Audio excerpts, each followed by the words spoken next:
Assalamualaikum warahmatullahi wabarakatuh. Perkenalkan saya Naila Aurel Firdaus. Saya akan menjawab tugas ulangan tengah semester pada mata kuliah Komunikasi Sosial dan Pendidikan. Pertanyaan pertama, analisis komponen komunikasi dalam konteks pendidikan. Nah, yang sering dipakai dalam pendidikan itu biasanya model komunikasi linear dan juga interaktif.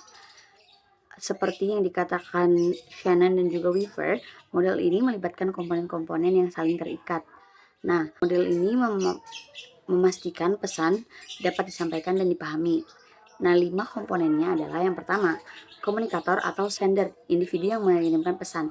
Pada pendidikan ini bisa kita contohkan sebagai guru, pendidik maupun dosen.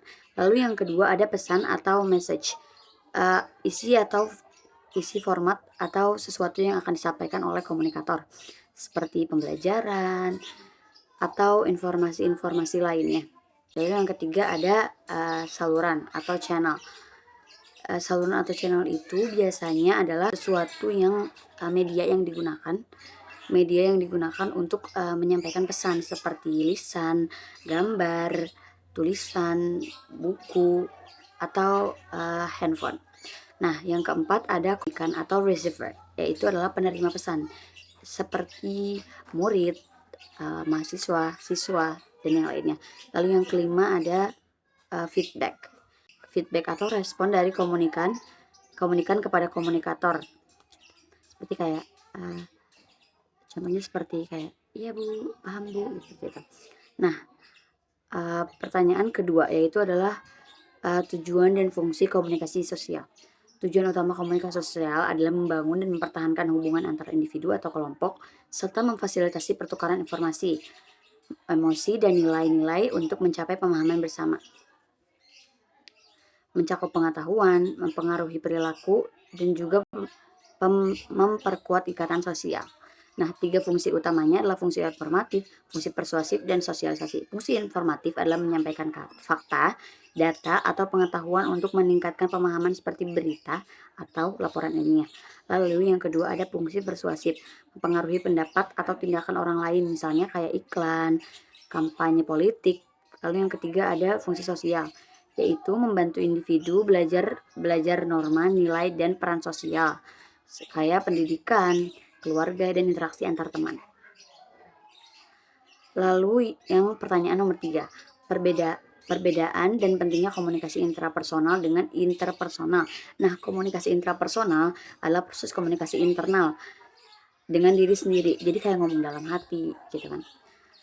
Melibatkan pemikiran, refleksi, dan dialog batin untuk memproses ide, emosi, atau pengalaman. Nah, seperti yang tadi dibicarakan, komunikasi intrapersonal ini tidak melibatkan orang lain, tapi cuma diri kita sendiri, kayak gitu. Kayak kita ngomong sama diri sendiri, itu termasuk komunikasi intrapersonal. Sebaliknya, komunikasi interpersonal adalah interaksi langsung antara 2 orang atau lebih yang melibatkan pertukaran pesan untuk membangun hubungan atau menyelesaikan masalah bersama. Jadi kalau misalkan komunikasi intrapersonal itu hanya kepada diri sendiri, tapi kalau interpersonal itu kepada orang lain, dan juga ada pesan yang disampaikan dari orang lain dari komunikator kepada komunikan. Nah, kenapa sih komunikasi intrapersonal ini penting dalam proses pendidikan? Nah, karena untuk mengembangkan diri dan membantu kita merefleksi pembelajaran, mengidentifikasi kekuatan dan kelemahan diri kita sendiri, serta mengembangkan motivasi intrinsik. Nah, yang pertanyaan keempat adalah analisis kualitas komunikasi interpersonal. Komunikasi interpersonal yang efektif dalam hubungan sosial karena membangun kepercayaan, mengurangi konflik, dan memperkuat ikatan emosional seperti dalam persahabatan atau kekeluargaan. Dalam konteks pendidikan, komunikasi interpersonal ini memfasilitasi pembelajaran kolaboratif. Jadi kayak komunikasi interpersonal ini antara percakapan antara dua atau lebih kan. Jadi dia berkolaborasi, meningkatkan motivasi siswa dan juga membantu menyelesaikan masalah akademik karena kita ngobrol gitu kan. menyelesaikan masalah, sehingga mendukung lingkungan belajar yang positif dan juga produktif. Nah, 3 kualitas atau keterampilan yang diperlukan adalah pertama, empati, kemampuan memahami dan merasakan perasaan orang lain.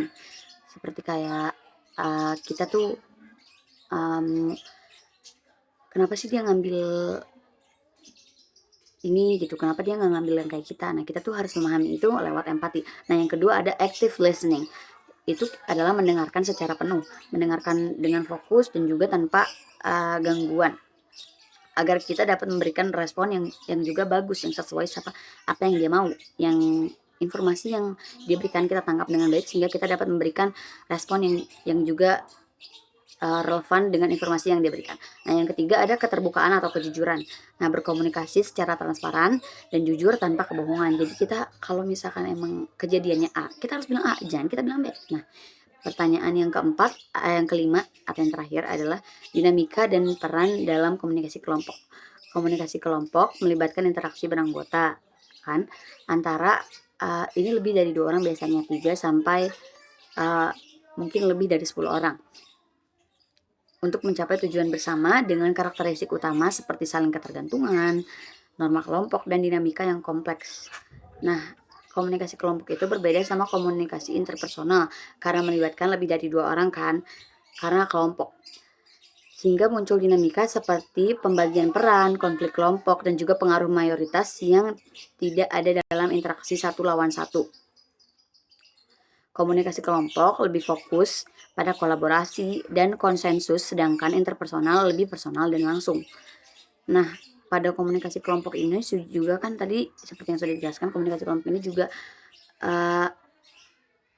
muncul konflik kelompok, seperti kayak ngandelin si A lah, atau kayak mendingan ya sisanya nggak kerja ya kan, itu termasuk konflik kelompok.